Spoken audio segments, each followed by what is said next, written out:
we have with us Ashwin Alva of Alva Architects. I'd like to please invite.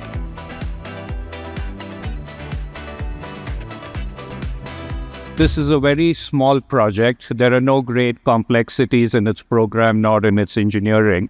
From our side, it's an exercise in simplicity. It's in its form, in its texture, in its materiality. There are no grand gestures. There are no obvious components. It's purely acknowledging the land and the surroundings and the traditions this project is rooted in, both physically and culturally. It's located in Ladakh. Most of you are familiar with it. It's a high altitude cold desert, part of the western Tibetan plateau. It's in the rain shadow of the greater Himalayan range. Most of the area is 5,000 meters plus. Our site is sited at about 3,700 meters above sea level. Our site is located on the Indus River Valley between the Ladakh and the Zanskar ranges. This is fed by multiple glacial streams, and we are located on the edge of one such glacial stream which goes in, feeds the Indus. It's the Stoke River coming off the Stoke Glacier, which is further just off the highest peak of the Ladakh Valley, the Stoke Kangri out there. Ladakh's culture is Tibetan. It's unique as it's developed isolated from the rest of the world. It's rooted in Tibetan Buddhism and shaped by the climate and ecology around in all aspects of their life. And it's ordered very distinctly about their seasons. Their colors blend in with their surroundings, from their architecture to their clothing, in browns and ochres and maroon. In construction, it's very simple, crude, if I may use the word, rustic, and beautiful in its inherent nature. It's heavily defined by the sparseness of resources, very conscious and totally deferent to the climate they are in and the surroundings around them. They are also among the most resilient and environmentally conscious people because they're shaped by centuries of getting by on the land. Most of their construction are simple load-bearing builds, sun-dried mud blocks and stone with mud mortar and mud plaster, timber roofs using local poplar and willow, roofs and beams, and minimal ornamentation which is added purely as structural timber details, barring what is done in the monastery and the palaces. Climatically, it's 2 seasons. We have a short summer and a very long winter with a month of autumn squeezed in.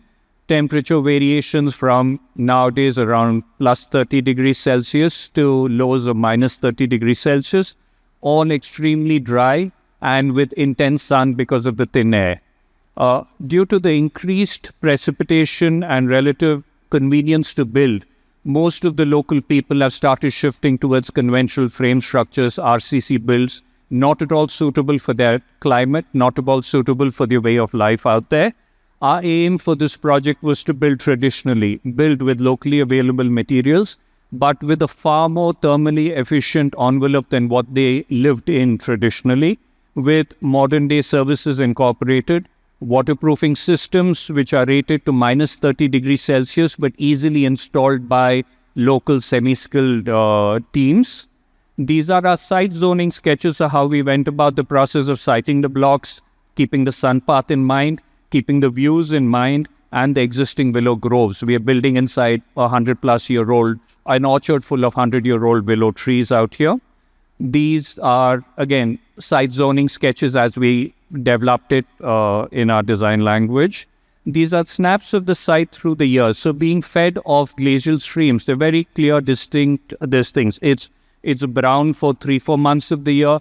Then automatically it becomes green once the snow melt starts flowing across the land. So for the next 3-4 months, automatically everything starts sprouting on the same area.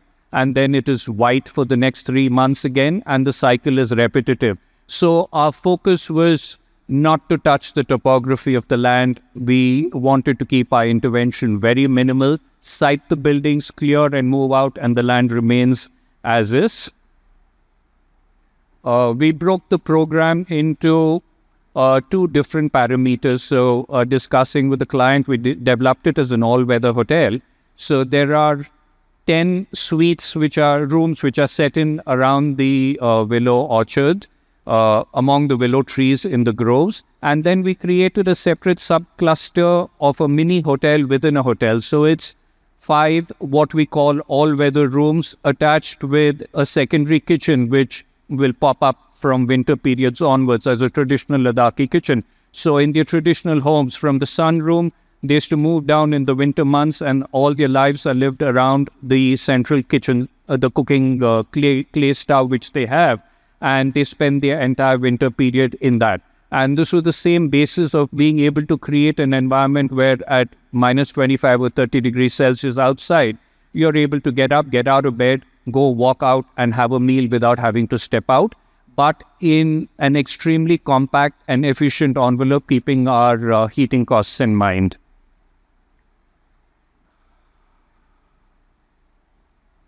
Okay, so different these things as we went about developing it, I'll move faster into the photographs.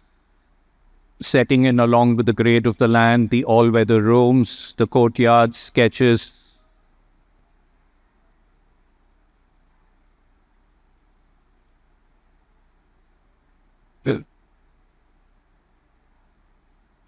We also developed what is probably the only build of this nature with frost-protected shallow foundations. So it's a basic principle of engineering. It's being followed right now in Scandinavia and started moving to the North Americas. So traditionally, what the local Ladakhis build is to build their plinths about 1.5 meters above the ground. Our frost level is 1.8 meters below, so they used to rely on about 3 meters of buffer before the frost line to prevent heat loss happening downwards. But that was also an extremely high expense, and also making our building start sticking out, whereas what we wanted was to have it totally set in within the site and rather have it stand out. So what we worked out is by setting it out with EPS insulation surrounding the periphery, and the rule of thumb is to the depth of your frost line, you extend it out horizontally. So what happens is it disrupts the frost line. The ground doesn't freeze under the building. We do not lose heat downwards. And at the same time, it allows me to set the building almost at grade and hunker down into the ground. Different visuals of the things are sketches as part of the design development process.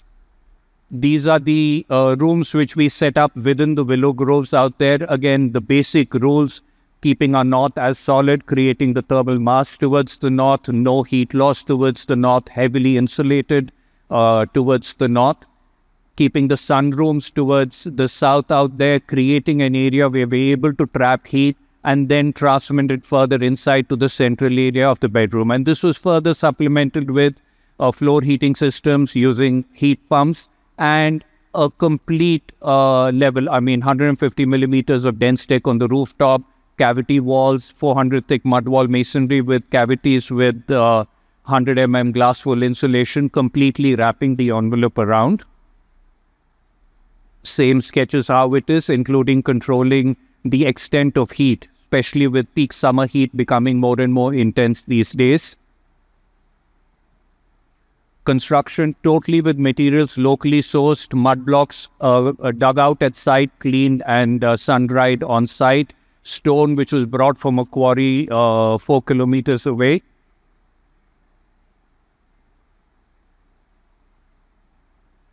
This is the site as completed with all the rooms hidden among the willow clusters which you see in orange. This is a snap sometime in October where the colors just totally changed to brown and orange. 2 months later, it's all white.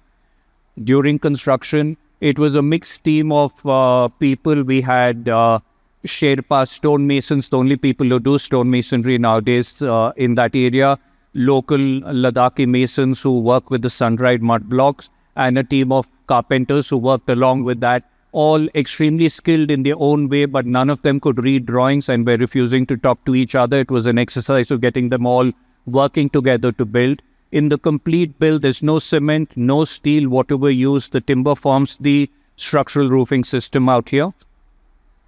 Again, during construction process simple. So there's a spareness of form, there's a simplicity of form. There is nothing added on, no layers, no ornamentation, just kept this. Mud mortar, mud plaster, stone and mud masonry, and my timber roof. Snaps of the site as completed.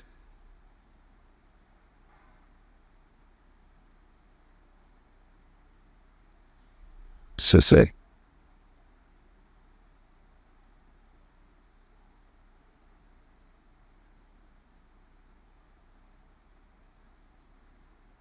So as you can see, there are absolutely no layers. There's nothing added. There's nothing in any component to the build which is not servicing a function. Whatever is there for visual reasons has come out as natural to the program and its efficiency and the structure.